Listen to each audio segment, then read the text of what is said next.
Please be seated. I'd like to welcome everybody here for another class of the Peaceful Solution Character Education Program Teacher Certification Course. And that's what we're here for, to be teachers. And everybody, regardless of whether you know it or not, you are teaching every day based upon your actions and how you conduct yourself, and everybody's watching also. So we got to remember that too. In fact, we'll talk a little bit about that tonight. But so we've been in the respect unit. Show the first slide, please, if you will. Yep, that's the respect unit right there. That's the front cover, pretty nice. So we've been in the respect unit for a while now, and we've now come to chapter 5. The interesting thing about chapter 5 in this unit is this was the most requested thing that when we went to schools mostly that they would like us to teach. Now, as you've been taught, and as we all know in the Peaceful Solution, it's not just a one chapter thing, okay? You have to build a foundation. You got to get the basics in, and you build off that foundation little by little and in an organized manner so that these things can sink in and become part of your character. They all work synergistically together, all the units that we've been through so far. So chapter 5 is responding to disrespect. Well, to respond to disrespect, I guess you would have to know what disrespect is, right? To know what disrespect is, it might be helpful to know what respect is. People have a lot of different ideas about disrespect and respect and how to deal with it and so forth. But the Peaceful Solution teaches us really, without question, it covers a lot of area, the definition that the Peaceful Solution gives us. And that lots of area is there for a reason, because it is easy to disrespect somebody. Not meaning to, unintentional. I'm not going to spoil the lessons coming up, but there is more than one type of disrespect. In fact, you'll find that there are several types of disrespect, and some you might not have even known about. So if you would, let's turn to Lesson Plan 1, page E first off, and let's take a look at the Peaceful Solution, the first lesson plan, talking to us a little bit about respect. In procedure number 2 on Lesson Plan 1, page E, this is the lesson plan for the value of respect. And in procedure number 2, it says, ask students for your ideas on what respect means, which you can do in a more closed scenario. Discuss the meaning of the word respect. Respect means, now get this, to value, and of course we want to know what value is also. Page 6 in the character unit covers that pretty well and gives, and not only that chapter and that portion, but throughout the Peaceful Solution, we learn about values. We learn, this is a continual thing.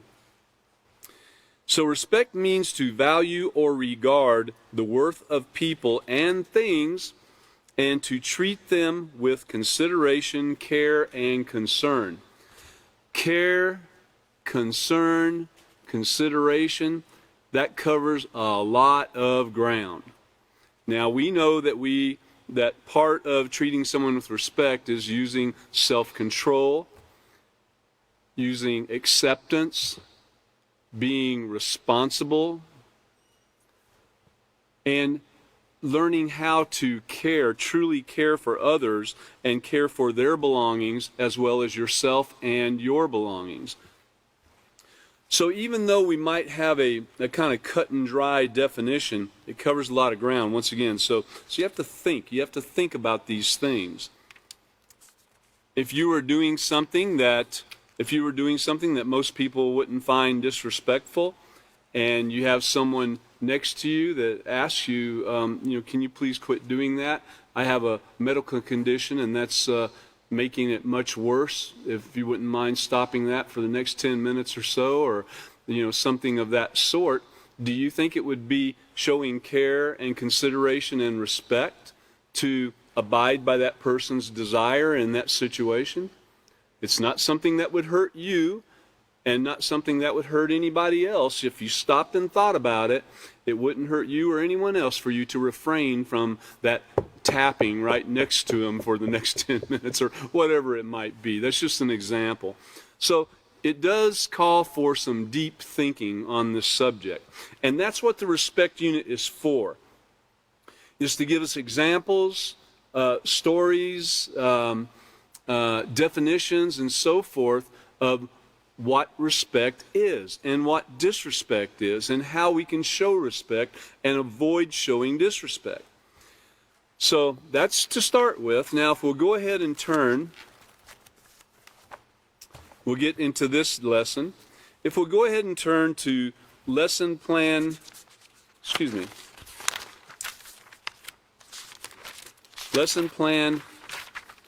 5, page A. Lesson plan 5, page A. If you'll turn there in our respect unit. And if you don't have that, we'll pull up the screen or the next slide, please, if you can. Now, you're probably not going to be able to read that, but it gives you an idea if you can squint and find a few of the words, you know, or if you do have a book and you can see some of the things that are highlighted in particular. Maybe you could highlight those if you desire to, or make some notes in your book. So this is the note to the teacher. Let's leave that up for just a few minutes. So chapter 5, responding to disrespect, and this is a note for us, the teachers and people striving to be teachers. This unit would be incomplete if it did not include a chapter on how to respond to the disrespectful behavior of others. You know, this is going to cover things like what to do in case you're being bullied, what to do in case someone doesn't even know that they've disrespected you, and what to do with the person that intentionally disrespects you, and how you can keep from doing the same thing. So this is on how to respond to the disrespectful behavior of others. There is no doubt that we live in a society that condones all forms of disrespect. None of us, our children most of all, are immune to it.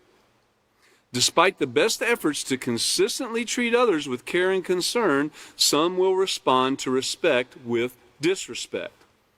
Therefore, an integral part of building a positive moral character is ensuring that children are, and get this, see that part there that's highlighted there towards the end of the first paragraph, ensuring that children are taught how, focus on that word taught, but taught how to handle disrespect from others in the most peaceful manner possible.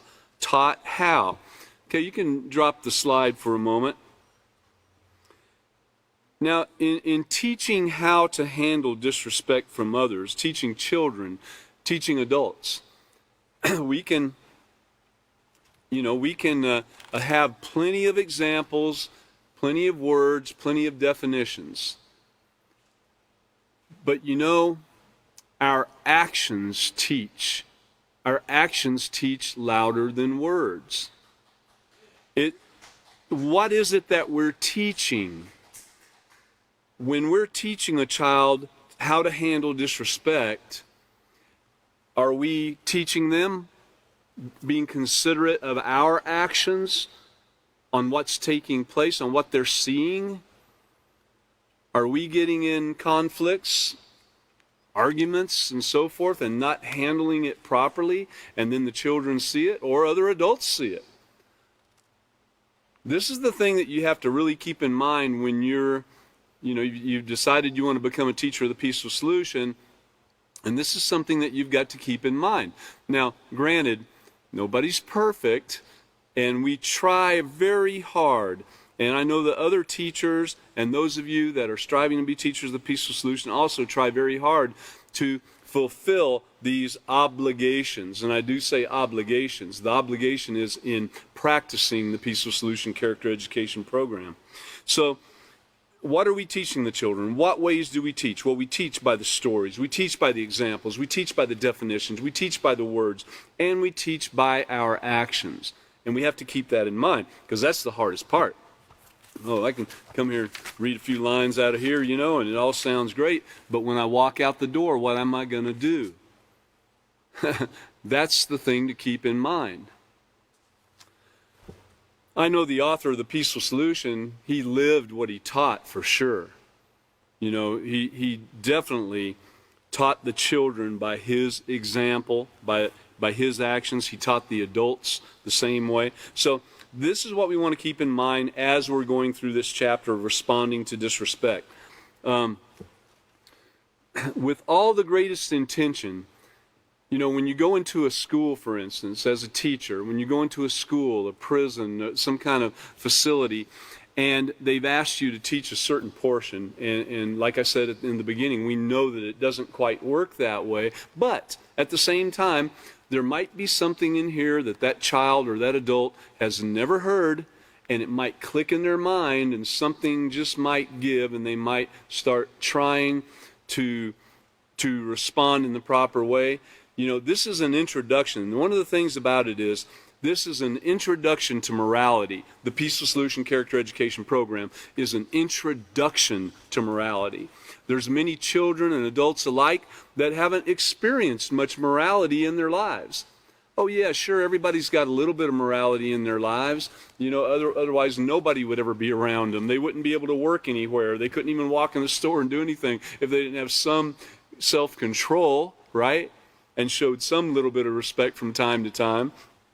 So it's an introduction to morality. Let's move on here a little bit. The next paragraph, people today have been influenced to think that the problem of disrespect can be solved with more disrespect. You hit me, I'll get you back mentality has become the norm for the way we as society tend to respond to disrespect. Now, this is highly prevalent in children. A lot of times adults have been through enough in their life and been beat down enough that along the way they decide, you know what, I think I'm just going to leave this situation alone and go my way. Children, on the other hand, are learning and exploring, and different things are occurring in their life, and a lot of times they do it, and no matter what they've heard and no matter what they've seen, they'll strike back. Now, this is the thing that we have to adjust in their lives, and in fact, something we're going to go over here in just a moment talks about how we as teachers need to be sure to address these things as they take place, and address it according to the peaceful solution, and show the peaceful way in dealing with responding to disrespect. And that's a challenge sometimes, because in doing this, we have to remind ourselves what we've been taught in the peaceful solution, how we respond and how we deal with those things, how we deal with correction. Correction is not discipline. Correction is guiding, teaching, showing the way to a peaceful way of life. That's what teaching is. That's what correcting is, and that's what guiding is. And so, right when that thing occurs, or it does happen, but right when it does, there are some situations where you might want to separate the person, child, adult, whatever, and take them aside and deal with it in a more private manner.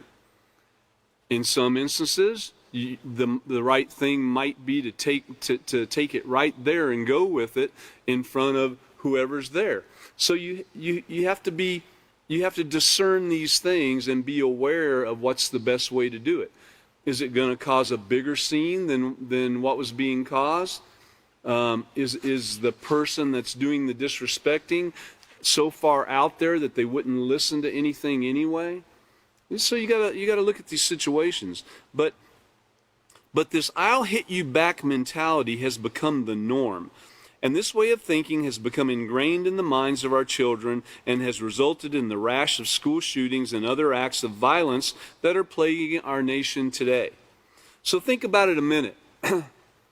I know I've talked to several of you in this room, those of you that are taking the class and wanting to be a teacher of the Peaceful Solution. I've talked to many of you, and the answer that we got on how to respond to even bullying a lot of times was, we'll pick up something and hit them back. Or, well, you better have taken care of it, because if you get home and I find out someone bullied you and you didn't take care of it, you're going to get it again when you get here. You know, that's what a lot of people learn, really. Many people in this room right now learn that very thing. And those of you that are listening on and watching here on the internet tonight, that's what a lot of us learned. And so that's what we did. And then we have, you know, certain sports that the whole goal is to tackle somebody.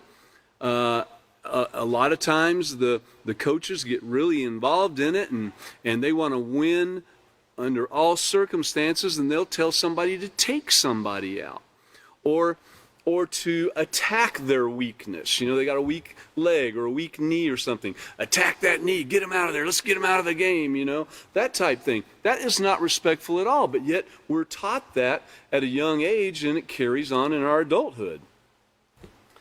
And a lot of adults are taught that too, in every aspect of society. So getting even is at the root of the problems of verbal and physical abuse, murder, and suicide that occur on school property. And not just school, but through character education, we can teach our students that there are ways to respond to disrespect other than retaliation, violence, and aggression. This violence and aggression, it leads to a lot of things. We're going to cover a few more aspects of it, but I want to talk about the topics that are covered in this chapter. The role of self-control and humility in responding to disrespect. How to deal effectively with emotions that are triggered by disrespect. And self-control, that's a big deal. Let me just, let's go back to that for just a minute. Okay, self-control right there. This is an acronym that we use to help us remember self-control. Stop and think, consider your options, and proceed with the right choice. Well, when we're thinking about things and considering our options, we definitely want to consider the way that would not hurt yourself, not hurt others, not hurt property or the environment.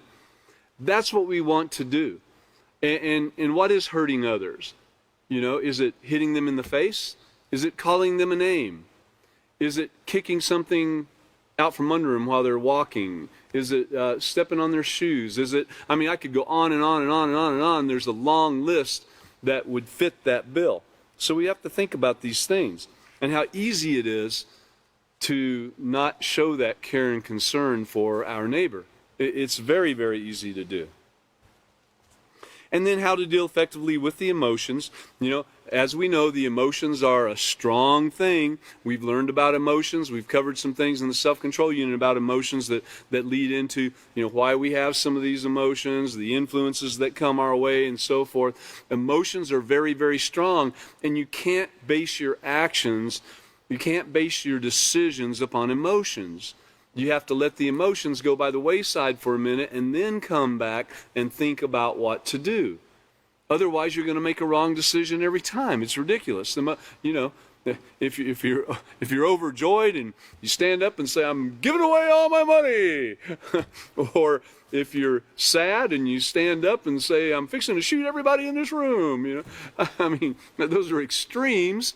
But the bottom line is, you just can't make your decisions on emotions. And responding to disrespect, of course, that comes into play quite heavily. So how to be assertive and use I messages in responding to disrespect. You know, instead of you did this to me, you're nasty, you're terrible, you're loud and obnoxious. It's, I don't really understand what you're saying. I wonder if you could explain it to me a little better, or a little different, so I can understand, or I might have misunderstood this. I think I didn't hear you completely, or I'm not really liking what I'm hearing. Can we talk about it a little bit more? Can we calm down and talk about it? Things like that. But how to respond to the disrespect of a bully, how to respond to disrespect from the opposite sex, how to handle correction for unintentional disrespect. So you didn't mean to disrespect somebody, but you did, and you really don't think you have, but the correction comes your way. How are you going to respond to that, okay? We turn the page to lesson plan 5, page B. As educators and role models, we are in a unique position to change. I think I've got this slide up there too, about the third slide, I think, possibly, if you could pull it up. Go to the next one. Yeah, right there. So as educators and role models, we are in a unique position to change the course of our children's lives by teaching them, and remember the teaching. How are we teaching them? Not just by the words that come from our mouth. In fact, it kind of makes me go back to communication. The body language, the facial features, and everything else that facial expressions. These things speak louder than the words that we're actually speaking, and so our actions speak louder than words. You've heard that before. But by teaching them moral and peaceful ways to handle disrespect. So that's the thing that they'll be watching us do, okay? We will enable them to preserve the integrity of their character and their lives. On the slides, right after the cover, was there an intro, like an index on the first slide, possibly? Right there. Okay. Yeah, again, you probably can't read this, but we're going to stop right there for just a moment before we continue on and go back and look at this, the index. If you have a respect manual, turn to page X, so I guess that would be page 10. But X works, that's what's there. So chapter 5, responding to disrespect, and then it shows you the index of what's taking place, the note to the teacher, lesson plan, etc., introduction. And these are some of the things that will be covered in this. Disrespect hurts. There's actually a little section on that.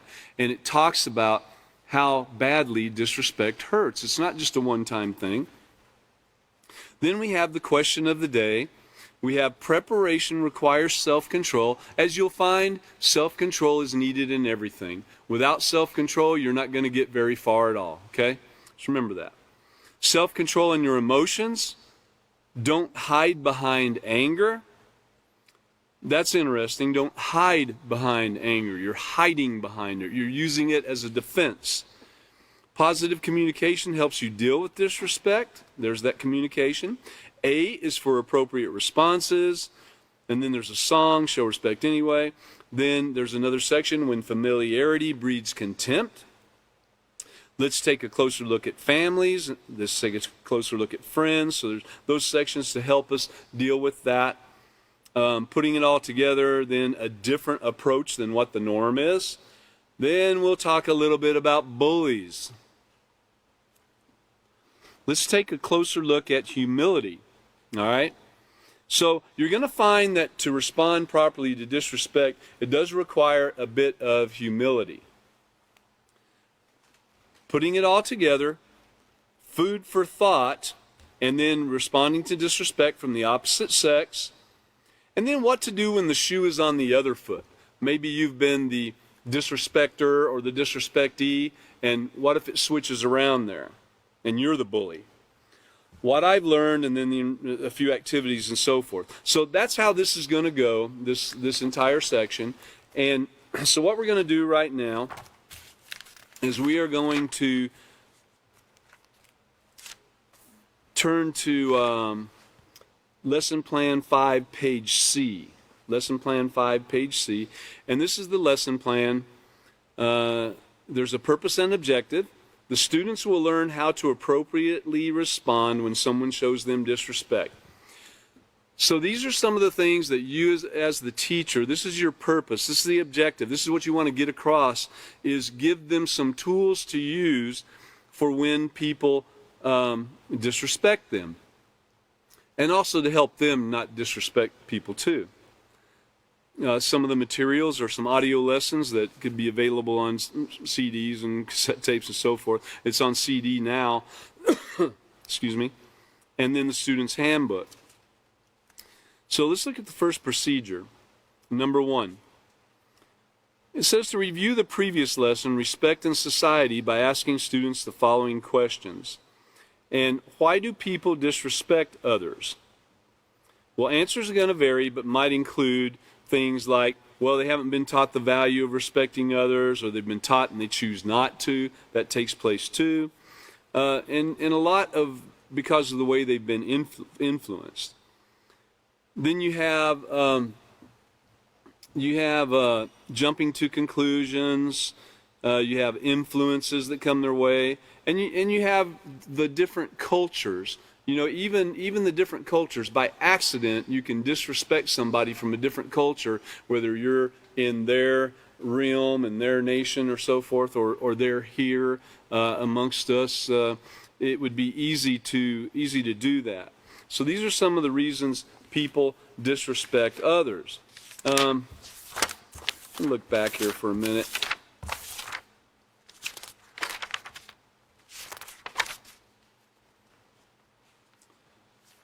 And we're talking about respect in society. Let's look at that, talking about the culture. Let's go to page 86 in your handbook and look at that for a minute. Page 86, it says, in general, the word society refers to a community or broad group of people who work together for a common purpose and have collective activities and interests. And I remember Catan, in his class, he really focused on this. I think this was one of the pages that he really spent a lot of time on. But the common purpose of a society, whether small, large, simple, or complex, is to function for the survival and benefit of all its members, not just a handful. More can be accomplished when people work together and share their talents and skills. And that's one of the things we see in working with the Peaceful Solution and working around the headquarters and everything, is that people do work better together than I remember it being in a lot of different places that I work. And is there room for improvement? Of course. You know, we all need to leave ourselves room to grow and, you know, don't kick ourselves and so forth. So continuing on, have you ever considered how much you rely on others in society to help you meet your basic needs? So here we are again, talking about working together and how society comes together with different talents and skills.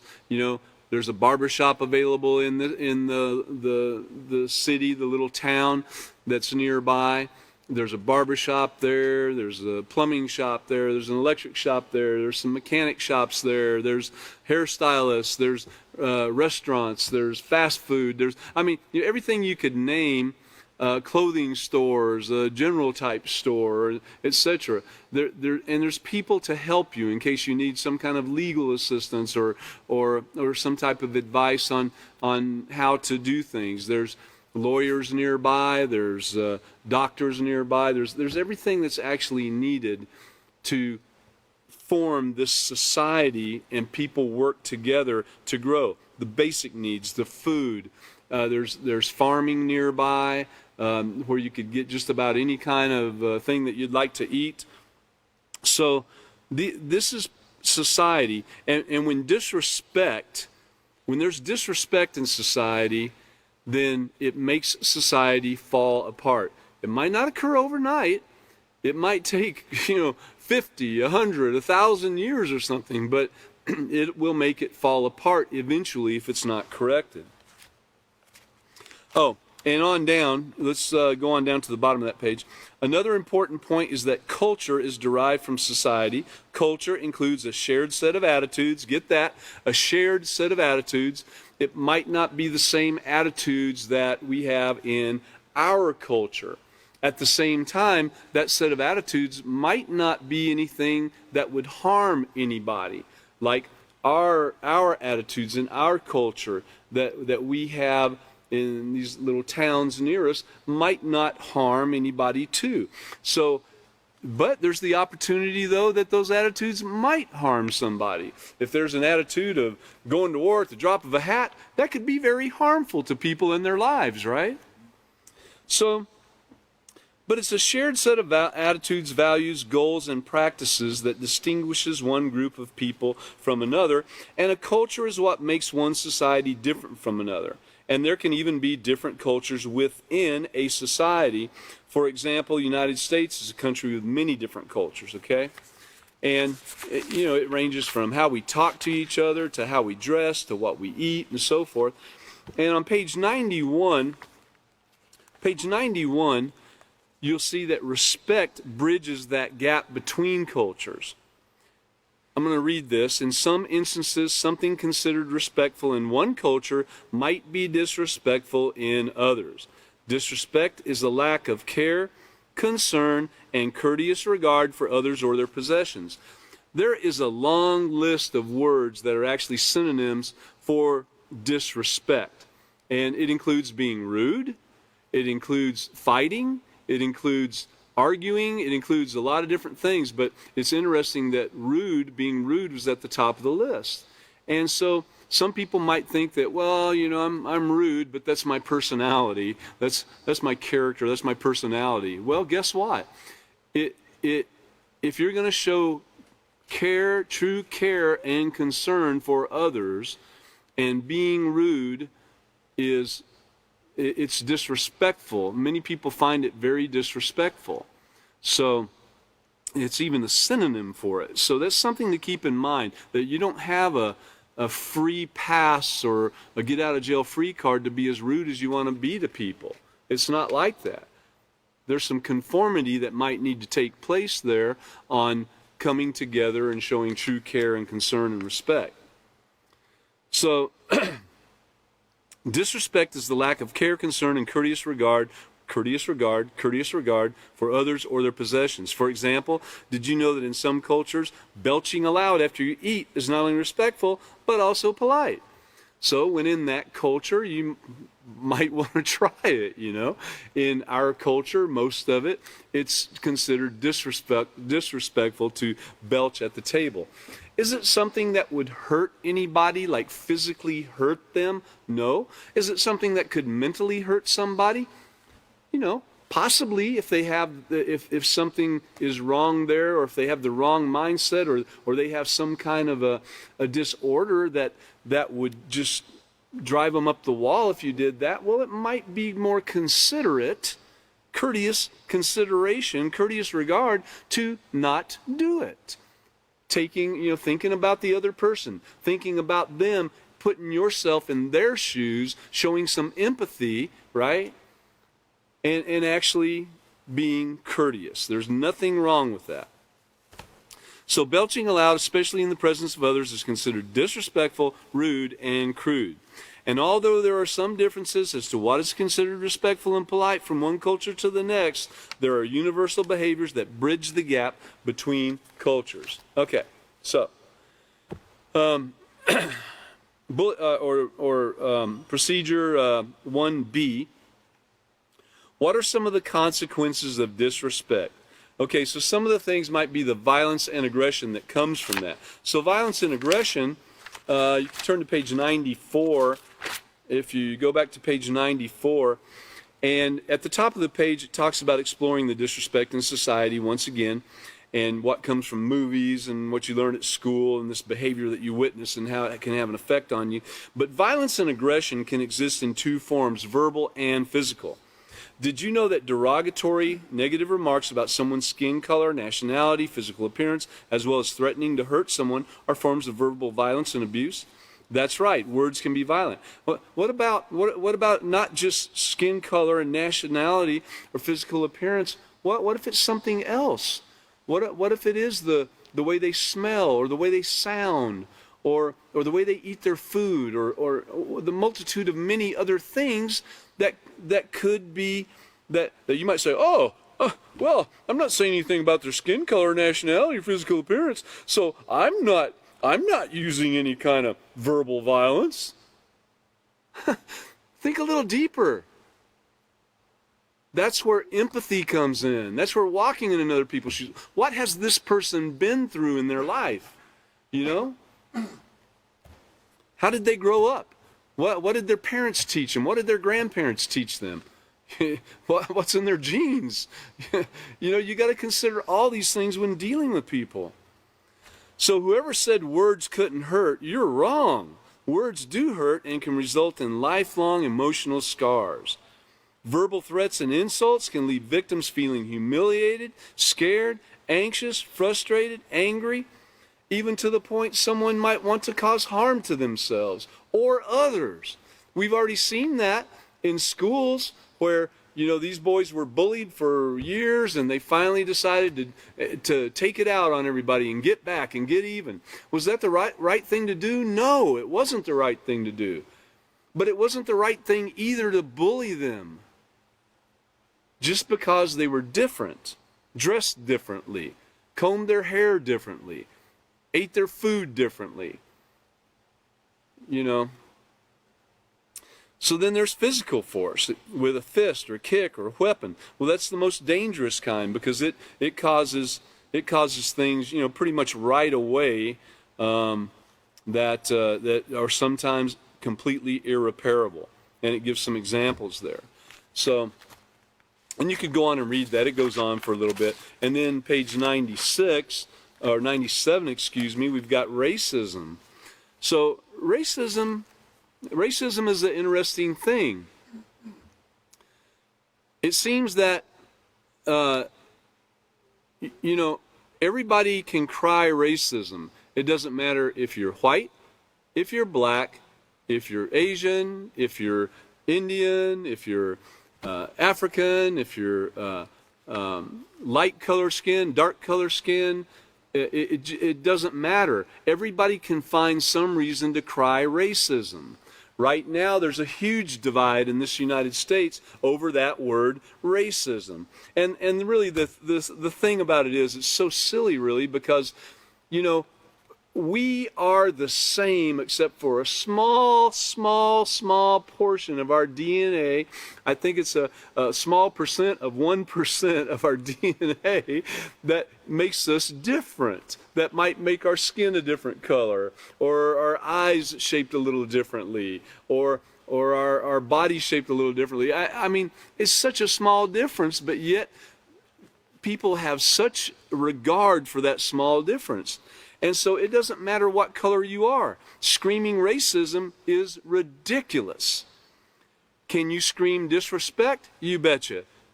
Every person, whether white or black or Indian, whatever, they've all been disrespected, and you can scream that out. Yeah, it's disrespected. But how are you going to deal with it? Are you going to deal with it properly, or are you going to deal with it by getting back? Are you going to deal with it with people that don't even have anything to do with it and everybody suffers? That's the thing about society. Everybody suffers. It doesn't stop with one person. So we got racism, and science has proven there's only one race, the human race. That was in chapter 3. You also learn that there's value in the existence of all human beings regardless of where they were born, the color of their skin, their cultural practices. You may not see the value yet, but that doesn't mean there's no value there. When people in society ignore or refuse to accept these facts, the result is disharmony, fear, and a society that cannot function at its optimal best. And that's what we're talking about here, the society, you know, disrespecting society. Disrespect for others because of their nationality or cultural belief is called racism. And it promotes an ideology that there is a difference in the value of human existence. That you don't even think that this person's a human being because of their skin color or nationality. It's stereotyping, it's prejudice, it's ignorance. Regardless of how it's expressed, racism in our society devalues the life and worth of others. And it worries me sometimes when people I know tend to gather more because of the color of their skin than because of their practice of the peaceful solution. And sometimes it's other things. Sometimes they might gather because, you know, a certain music is liked a little more than another, or a certain book is liked more than another, or whatever the case might be. But it's worrisome when you see that taking place, you know, gatherings of groups that are not, should I say, diverse. Because the most interesting thing that I found about the Peaceful Solution headquarters and this small town very near us, just, you know, less than a mile away, is that it is the most diverse group of people I have ever seen. And I've lived in Los Angeles, I've lived in Houston, I've lived in Little Rock. I mean, all these places, they're cultural melting pots. Haven't lived in New York, that's a big one too, but D.C., been there, and that is too. So usually big cities are culturally diverse, but they're quite separated.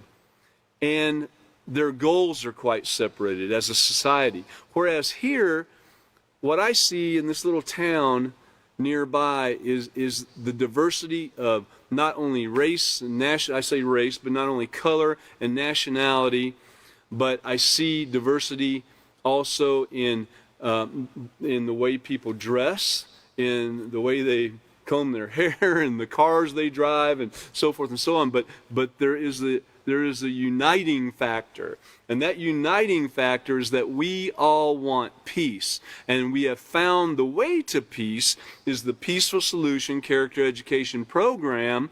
And we might not have it down pat completely, but I can tell you what, I see it all the time that we are getting there. All of you, everybody that can see and hear right now that are practicing, you are getting there in unity, wanting peace, okay, and teaching peace. And you know, the peacemakers, that's what we want to look for, the peacemakers. They give their life for it. All right, so sorry about that, but regardless of how it's expressed, racism in our society devalues the worth of others, and it leads to violence and aggression and so forth. And there's prejudice and stereotype and so forth, okay? And also, one of the things that to keep in mind, consequences, there's personal consequences too, where total businesses, because of disrespect, so total businesses in society or entities can be beat down and harmed because of disrespect, to where people even lose their jobs and so forth. So this brings up, what are some of the rewards of practicing disrespect? Now, some things, you know, respect in society, security, trust, and tolerance. What does all that mean? Okay, you know, trust is important. For a person to feel secure, trust is important. If you don't trust those in authority over you, how can you feel secure? You know, how can you feel secure in that society? And how can you feel secure if the reputation of a business or a group of people or an individual, that reputation has been beat down by people expounding on it, you know, and telling others and gossiping and so forth. You know, one of the rewards of practicing respect is that will not be occurring. People will have a great reputation. Everybody would, because there would be nobody gossiping and beating someone else down because they did something the person didn't like, or they want their job, or, you know, whatever the multitude of other things it can be, you know. And so, page 108, if you turn there, we're getting a little short here, but 108, R is for the rewards of respect, okay? Just as there are the consequences for disrespect, there's rewards for showing respect to others and their property, and to yourselves too, don't forget it. Family members would get along better, parents would respect the children, children would respect the parents, school would be a safer environment in which to learn. There would be no put-downs, teasing, bullying, kicking, tripping, wrestling, fighting, and so forth. And you wouldn't have to worry about it coming back at you because you wouldn't be doing it. You wouldn't have to fear being abused verbally, accused of things that you did not do, and your reputation ruined, and so forth. The community would have no crime. Robbery, assault, rape, and murder would cease to exist. Talk about peaceful. Look at that already. Look how peaceful our lives would be if these things were done. If respect was shown, using, of course, all the peaceful solution, using self-control, using the character that we learned from the very beginning, and using acceptance, how the lives would change and how wonderful it would be. all people, regardless of nationality, color, place of birth, would be able to contribute to society, and everybody would understand the value that they would have. So keep in mind that it's up to each member of society to choose to develop a positive moral character and make choices that show respect for themselves and others. And this is actually the only way that respect can become a permanent part of society. In procedure number 2, let's go ahead and keep moving here a little bit. So tell students that having explored the effects of disrespect on a society level, which we've done completely, I mean the previous teachers, Chris was teaching a couple weeks ago, and he focused on it, and then Catan recently, he did again last class, and of course William usually has quite a few slides that are very great to look at, that really pictures paint 1,000 words, right? And so that's what it does. He usually got some great stuff to look at that really helps you focus on these things too. So we've had all kinds of explanation of how this works, and we're moving on just a little bit. But tell students that having explored the effects of disrespect on the societal level, we're now going to focus on how disrespect affects the individual. Yeah, I've mentioned a little bit about that along the way. And but it says to guide class feedback by asking students to share examples of behavior that you consider disrespectful and ways they commonly respond to disrespect. So think about it a minute. What do you consider disrespectful? Has me being excited about a few things in this particular lesson, and my voice probably coming out a little further, you know, has that been disrespectful to anybody? If you've considered that disrespectful, well, think about it. Think about the things that you might consider disrespectful, really. I don't mind if it's something that I did and you want to tell me about it, tell me about it. If it's something that someone else did, you know, if the time is right and you can talk to them and there's not going to be a huge conflict, hey, talk to them about it. If you think there's going to be a conflict, though, and it's just going to continue the thing, then get some advice from somebody that might know both of you, or however many other people are involved, and get them to intervene and help out, you know? I mean, that's the way it works. If you can talk to somebody about it, that's the best way. If you can't, then get some intervention and maybe some advice on how to deal with it. That's true respect. That's showing that you do care for their feelings, you care for where they came from. You don't know everything about the person, and you know, somebody else might know more things about it, and realize that, hey, it's just something they're dealing with right now. We're working with it. Let's keep on, and you can help in this manner, right? I mean, think about those things. That's really a peaceful way to go about it. And think about some of the ways you've responded to disrespect in the past and some of the ways you might respond to it now. Hopefully they are different, you know. I mean, we've been learning for a long time now. Most of y'all that have been learning to be teachers, as well as myself, and we've been learning for a very long time, and we'll continue to learn. I don't think it's ever going to end, you know. Explain to students that because disrespect can provoke and antagonize us, it is important that we learn how to control the way we react. Now, understand that somebody that might be being disrespectful might be antagonized by something somebody is saying that is respectful. That's why, you know, right there on the spot might not be the time to do it. You know, to wait till things calm down and so forth, get some advice and everything, because we don't want to be considered disrespectful, and we do want to show courteous care and concern towards the individual. You know, let's think about those things. Just because we're in the right doesn't mean we're in the right.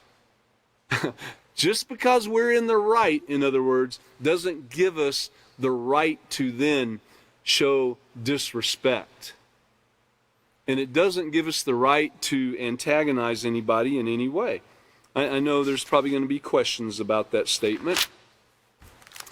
In procedure number 3, now one thing that I did do already is we read the note to the teacher, and we're going to move on to, if we get to it, introduction. It says, tell students that this lesson will discuss ways that you can respond appropriately to disrespect. Now that's great, right? ways to respond appropriately.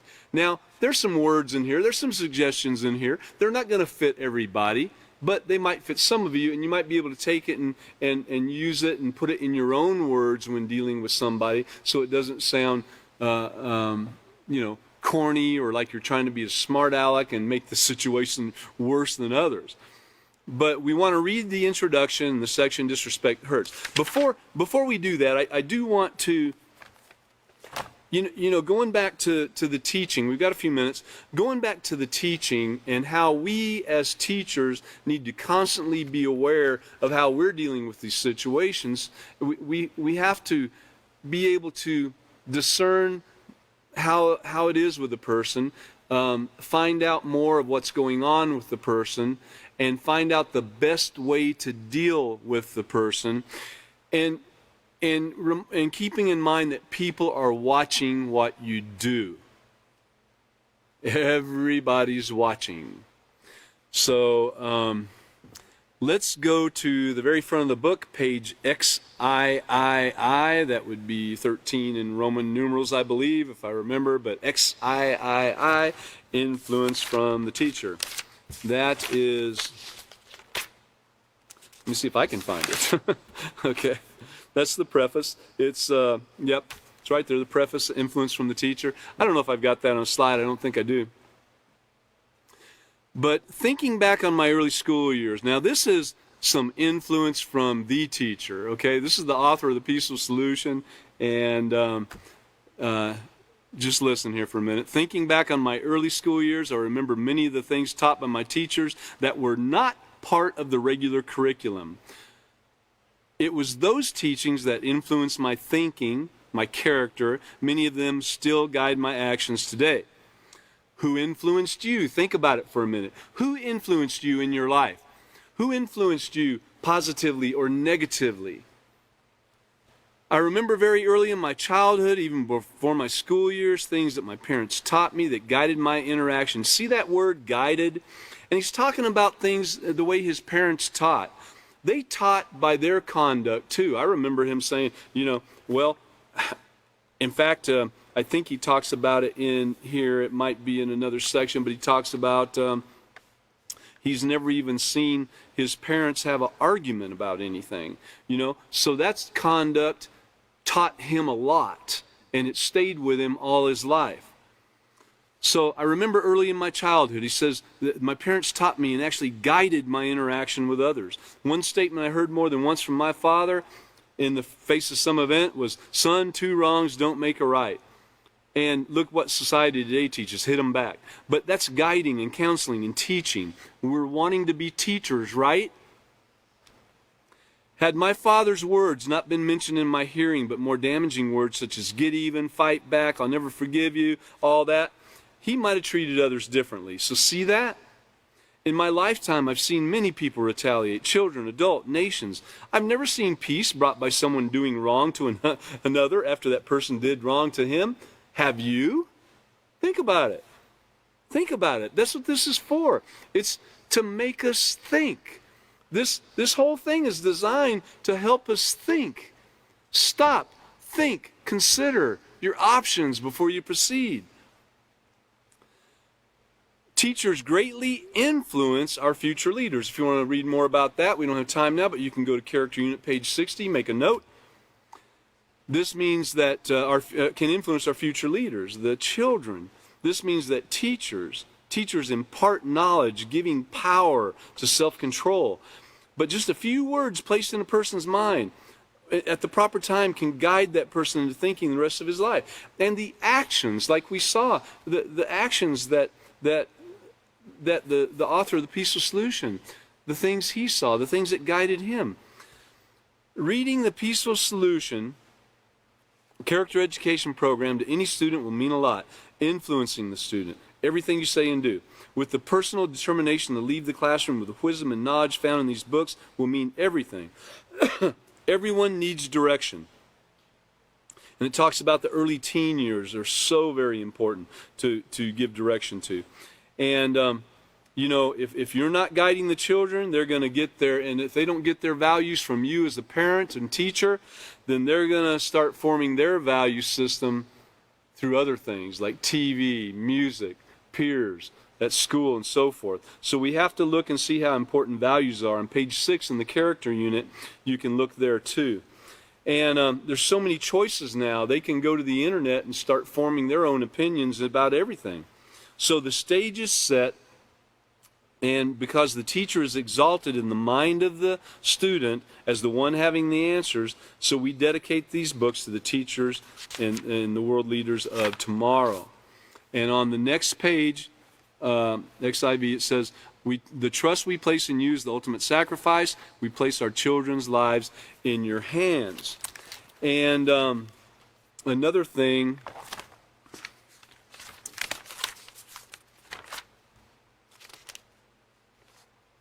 well, I actually, I might have written, here it is, okay. In XVIII, I guess that would be 18, the role of the teacher.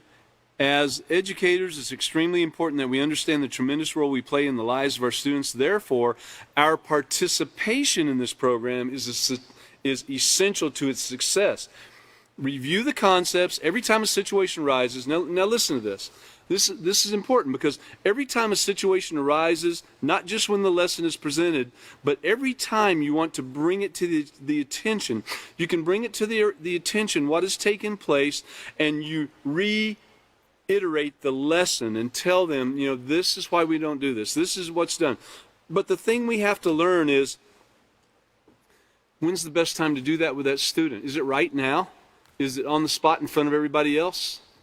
Some of them might be. Some of them you might need to wait a minute until they calm down. Remember, we talked a little bit about that. You're not in the military.